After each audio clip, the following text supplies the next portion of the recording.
What if I told you that giving your dog something to chew after training could help your dog remember better and learn faster? Yes, just chewing. So, not just as a reward after training, but also as a memory booster. And it sounds almost too simple, but a fascinating new study by Dr. Alexandra Moesta and colleagues just put this idea to test. And the results may change how you train your dog forever.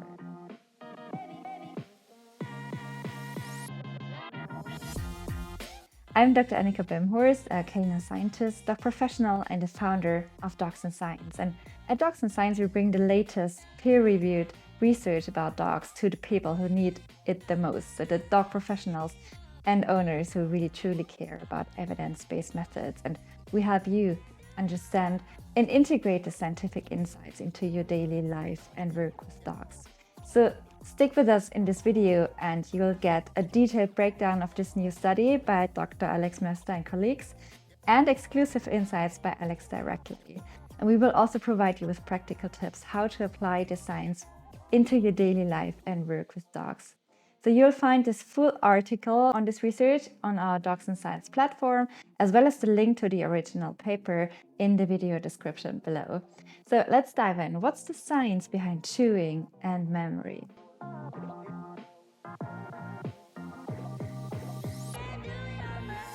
We already know that memory consolidation, which is the brain's process of stabilizing new memories, happens after learning, after training.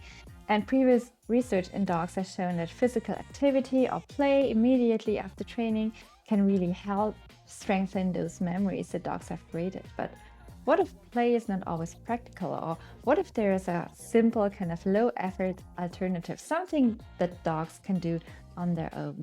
So to explore this question, we spoke to Dr. Alexandra Moesta. She's not just a researcher, she's also a board certified veterinary behaviorist with the American College of Veterinary Behaviorists. And she's currently working in the research and development department at Royal Canine. And here's what she's curious about. So the question for this study was, how can we use nutrition to enhance learning outcome in dogs? For me, there are two parts to this study that I think are a little bit different.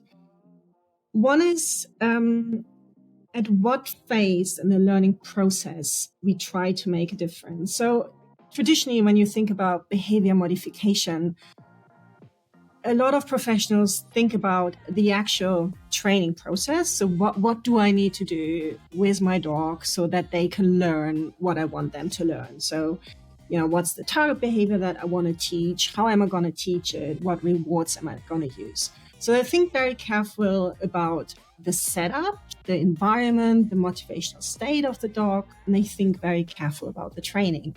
But then there's this part after training, the post-training experience. And I feel that's something that is maybe not as commonly considered, but at the same time, that's the part where the whole memory consolidation works, right? All the great work that the professional put in to train the dog, this needs to be consolidated in the brain, and that happens after learning.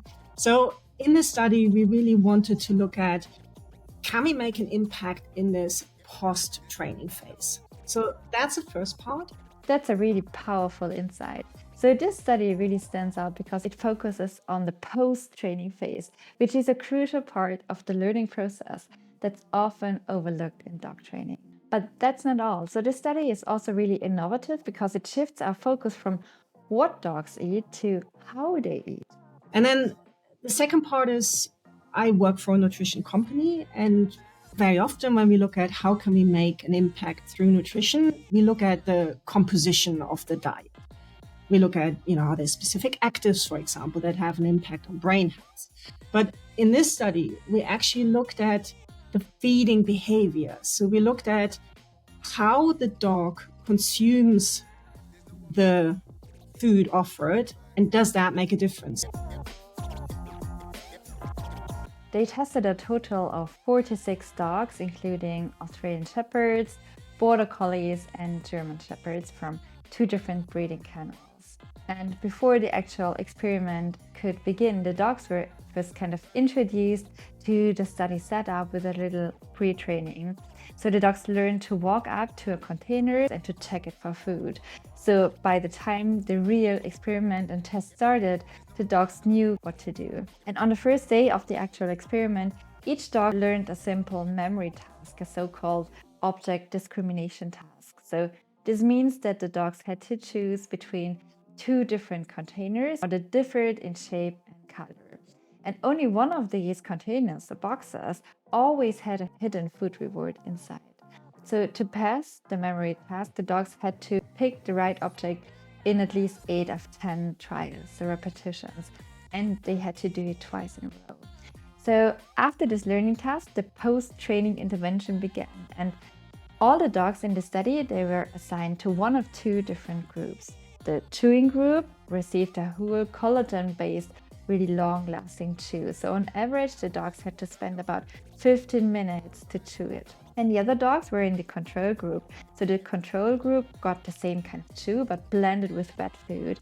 So they could eat this food in under 2 minutes on average. So remember, dogs of both groups were kind of treated exactly the same. They had to do the same learning task. And also in the post-training intervention, the researchers really took care that the dogs received the identical nutrients. The only really important thing that differed between the two groups was that the one group chewed longer on the chew, but the other one didn't. So in our study, the control group and the treatment group, they actually got exactly the same thing. They just got it in a different format. So in the treatment group, the dogs had to chew, and in the control group, they could eat the food provided much faster. And we wanted to know if this difference in feeding behavior made an impact on learning. On the following day, each dog was retested on the same learning task, on the same object discrimination task, because the researchers were interested to see how well kind of the dogs remembered what they learned and how fast they would get again to this training criterion of getting at least 8 of 10 trials. So the aspects the researchers looked at were kind of 3 key things. On the one hand, how many sessions it took each dog to reach again the learning criterion of at least 8 out of 10 kind of correct choices on the second day of the experiment. They also looked at the physical activity, so the movement of the dogs using sensors that they mounted at the dog's collars. But the researchers didn't just want to know kind of what the dogs remembered the next day and how fast kind of they remembered, but they also wanted to know how the dogs' bodies reacted to the chewing versus the quick eating in that critical post-learning period. So what they did is they measured 2 different things. On the one hand, the dog's heart rate, so how fast the dog's heart was beating. And also something called the heart rate variability, or short HRV. Think of it as kind of a window to the dog's nervous system. So specifically whether the dog is in an alert mode, also called kind of fight or flight, which refers to the so-called sympathetic system, or the calm mode, so which refers to kind of rest and digest and related to the parasympathetic system. So by comparing our chewing group to the control group, the researchers could see whether kind of longer chewing helped the dogs to feel calmer or being in a calmer state in an important time after learning. And that may really play a big role, an important role in how dogs remember things they learned later. Let's have a look at what my colleagues found. Did chewing really make a difference? And when we look at the learning performance, yes, it really was the case. So, dogs that chewed after training needed fewer sessions to reach the learning criterion again on the second day of the experiment. So based on their analysis, the kind of chewing group compared to the control group reached this learning goal faster, so in around 2.5 sessions compared to the control group that needed 3.3 sessions. And this difference was also statistically significant, meaning it's unlikely to be due to chance. And interestingly also, and maybe even more interesting, is that chewing time mattered the most. So across both groups, so the chewing and the control, those dogs that spend more time engaged in oral activity after training, so whether it was chewing or eating, they performed better the next day. So it was not just about in which groups the dogs were, it was really about how long they were actively using their mouth after training. And this really suggests that it's the oral activity itself, especially chewing, that may support dogs' memory. Well, if I'm honest, I was a little bit surprised that it worked. So we have shown that chewing post-learning improves memory consolidation and that it enhanced the training process. And I was really happy with this findings. It was a bit of a jump, took a bit of a risk, and I think we got some really clear results here, which is wonderful. But that's not all. So as I told you, the researchers also looked at heart rate and heart rate variability. What made me particularly happy as a veterinary behaviorist are actually almost our secondary measure. So we looked at heart rate variability as well. And heart rate variability is a measure for the autonomous nervous system. And what we found in the study, and these are just preliminary data, so we have to really interpret them with caution, but we found some indications that the treatment group actually had a lower sympathetic state than the control group 90 minutes after chewing. And if this is true, this needs to be confirmed in further research, then these are actually the first data that show that chewing can help with arousal regulation. And I think as a professional yourself, this is something that, most dog people would probably intuitively agree with that chewing somehow seems to help to calm dogs. And, dogs pick up a chew when they're maybe a little bit stressed or a little bit excited, and then chewing seems to calm them down. And these are actually the first data that indicate that there is a physiological mechanism behind it that we can capture. And of course, these heart rate variability findings are really based on a very small subset of dogs. And the authors were really careful to emphasize that more research on this is needed. But the trend is really promising, and it supports what many dog professionals have long suspected. So it's preliminary and we need more research, as Alex said, but these data that they found are the first data that really suggests that chewing can influence arousal regulation in dogs, and that's really exciting. How can you actually use this knowledge, this finding in your everyday training in life with your dog? First of all, it's about the post-training experience and for professionals to really consider what they do with their dog after they have invested all that time in training.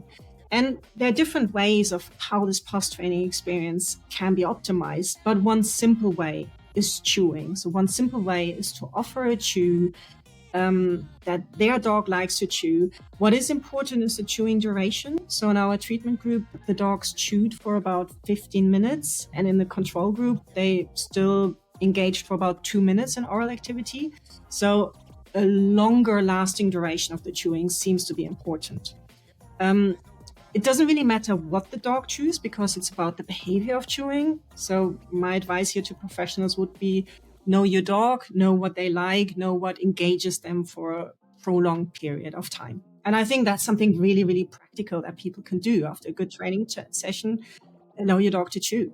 And that's the beauty of this finding, because it's so simple. It's so simple to apply and yet also so powerful. So by just offering your dog something to chew for 10 to 15 minutes after a training session could really help them to remember what they learned better, to relax and process the learning experience, the training. And this can be especially helpful for in working and service dog programs where really training efficiency really matters the most, as well as for nervous and excitable or kind of easy distractible dogs, and also for everyday dog owners who really want their training to stick without having to kind of reteach and retrain things over and over again.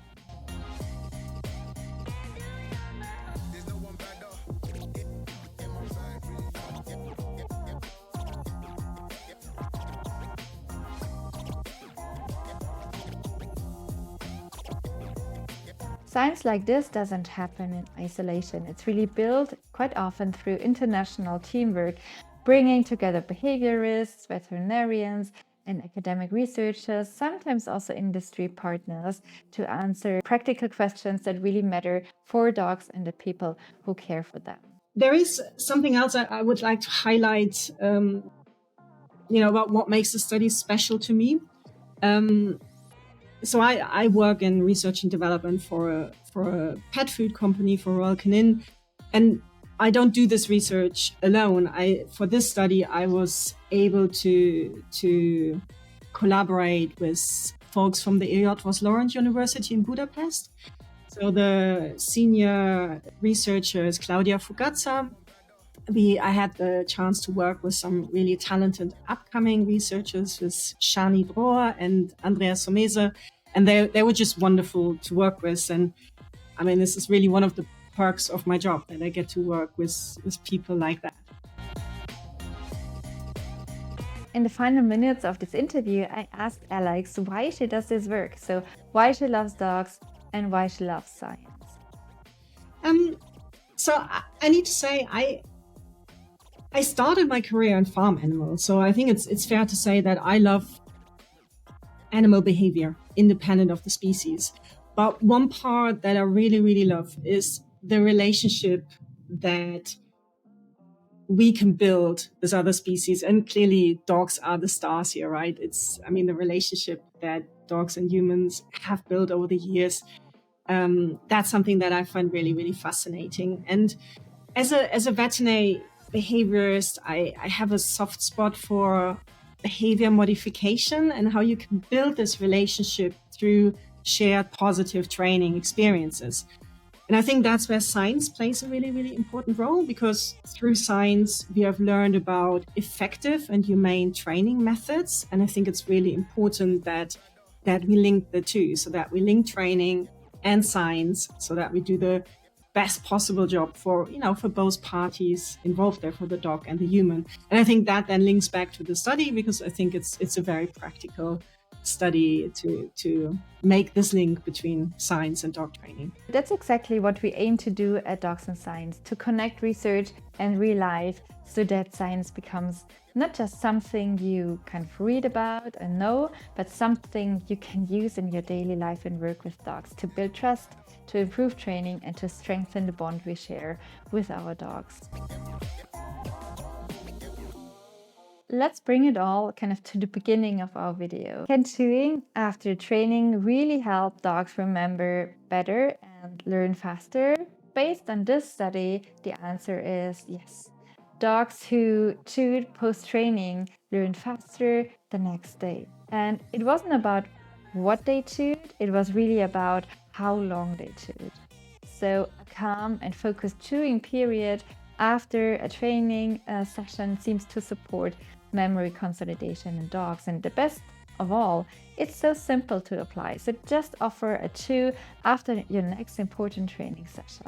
Now, like all good science, this study of course also has limitations. So it was conducted under a very controlled condition with kennel house working breeds. So what we need to do is we still need more research in kind of more varied everyday settings with different breeds of dogs, different ages, as well as home environments. But this study is really a strong first step, and it's a really powerful reminder to not overlook what happens after training, so not just during training. And to dive deeper, you will find the full Dogs and Science article on our platform and the link to the original scientific paper down in the video description. So if you found this helpful, which I hope, we would be so happy if you'd give us a like, subscribe, and share it with your community. And please also tell us in the comments what you think about this study, and if you have noticed any kind of difference when your dog chews after training. So huge thanks to Dr. Alexandra Moesta and her team for this important research, to Alex for the interview. I'm Dr. Annika Bremhorst, and remember, sometimes the smartest way to end a session is with a chew.